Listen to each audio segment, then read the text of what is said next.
ഇതാണ് Manjeri sub jail, special sub jail. ഇതിൽ remand പ്രതികൾ മാത്രമേ പാർപ്പിക്കുള്ളൂ.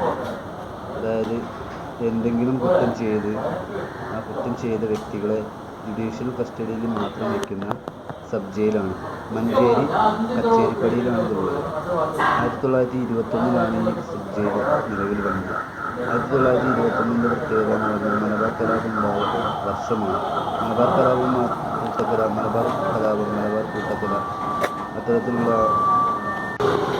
സംഭവങ്ങൾ ഉണ്ടായ സമയത്ത് സബ് ജയിലിലാണ് ഒരുപാട് പേരെ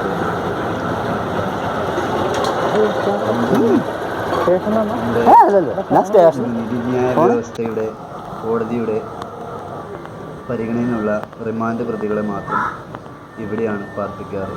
പിന്നെ കണ്ണൂർ സെൻട്രൽ ജയിലിൽ നിന്നും, തവനൂർ സെൻട്രൽ ജയിലിൽ നിന്നും, വിയൂർ സെൻട്രൽ ജയിലിൽ നിന്നും, തിരുവനന്തപുരം സെൻട്രൽ ജയിലിൽ നിന്നും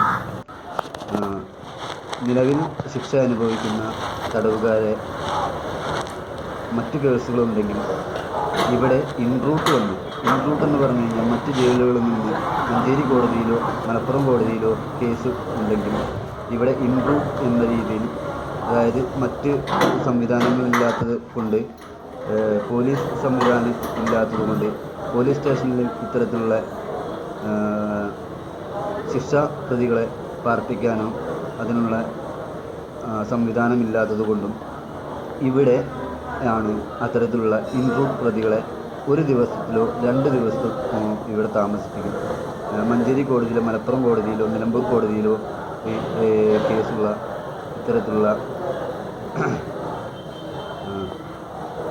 ഇത്തരത്തിലുള്ള ജയിൽ ശിക്ഷ അനുഭവിക്കുന്ന പ്രതികളെ ഇൻറൂട്ട് എന്ന രീതിയിൽ, ഇൻറൂട്ട് എന്ന് പറഞ്ഞു കഴിഞ്ഞാൽ മറ്റ് ജയിലുകളിൽ നിന്ന് കോടതിയിൽ ഹാജരാക്കാൻ വേണ്ടി പോലീസ് എസ്കോർട്ടോടുകൂടി ഇവിടെ കൊണ്ടുവന്ന് പാർപ്പിക്കുകയും മിക്കവാറും രാത്രി സമയങ്ങളിലാണ് ഇത്തരത്തിലുള്ള ഇൻറൂട്ട് പ്രതികളെ കൊണ്ടുവരാറ്.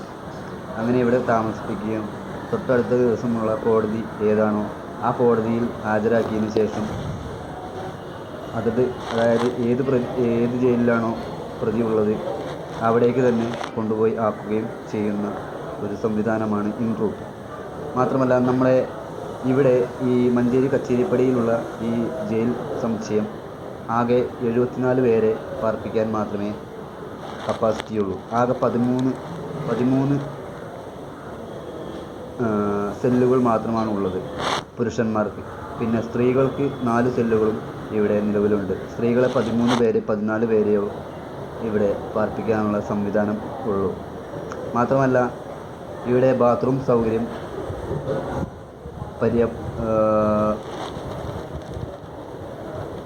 അപര്യാപ്തമാണ്. കാരണം ഇവിടെ കൂടുതൽ പ്രതികളില്ലാത്തതുകൊണ്ട് 100-ന് താഴെയുള്ള പ്രതികളെ മാത്രമേ ഇവിടെ പാർപ്പിക്കുകയുള്ളൂ. 100-ന് മുകളിലേക്ക് ഇവിടെ പാർപ്പിക്കാനുള്ള സജ്ജീകരണങ്ങളോ മറ്റ് സംവിധാനങ്ങളോ ഇവിടെ ഇല്ലാത്തതുകൊണ്ടും ഇത് സ്പെഷ്യൽ സബ് ജയിലായി പരിഗണിച്ച് ഇവിടെ ഇത്തരത്തിലുള്ള പ്രതികളെ മാത്രമേ താമസിപ്പിക്കൂ. മാത്രമല്ല ഈ ജയിലിൻ്റെ സൂപ്രണ്ട് എന്ന് പറയുന്നത് പ്രഗത്ഭനായിട്ടുള്ള ഒരു ഉദ്യോഗസ്ഥനാണ്. മറ്റ് ഉദ്യോഗസ്ഥരും പ്രഗത്ഭരായിട്ടുള്ള ഉദ്യോഗസ്ഥരാണ്. ഈ ജയിലിൻ്റെ മതിലുകൾക്ക് തന്നെ നല്ല പൊക്കമുണ്ട്.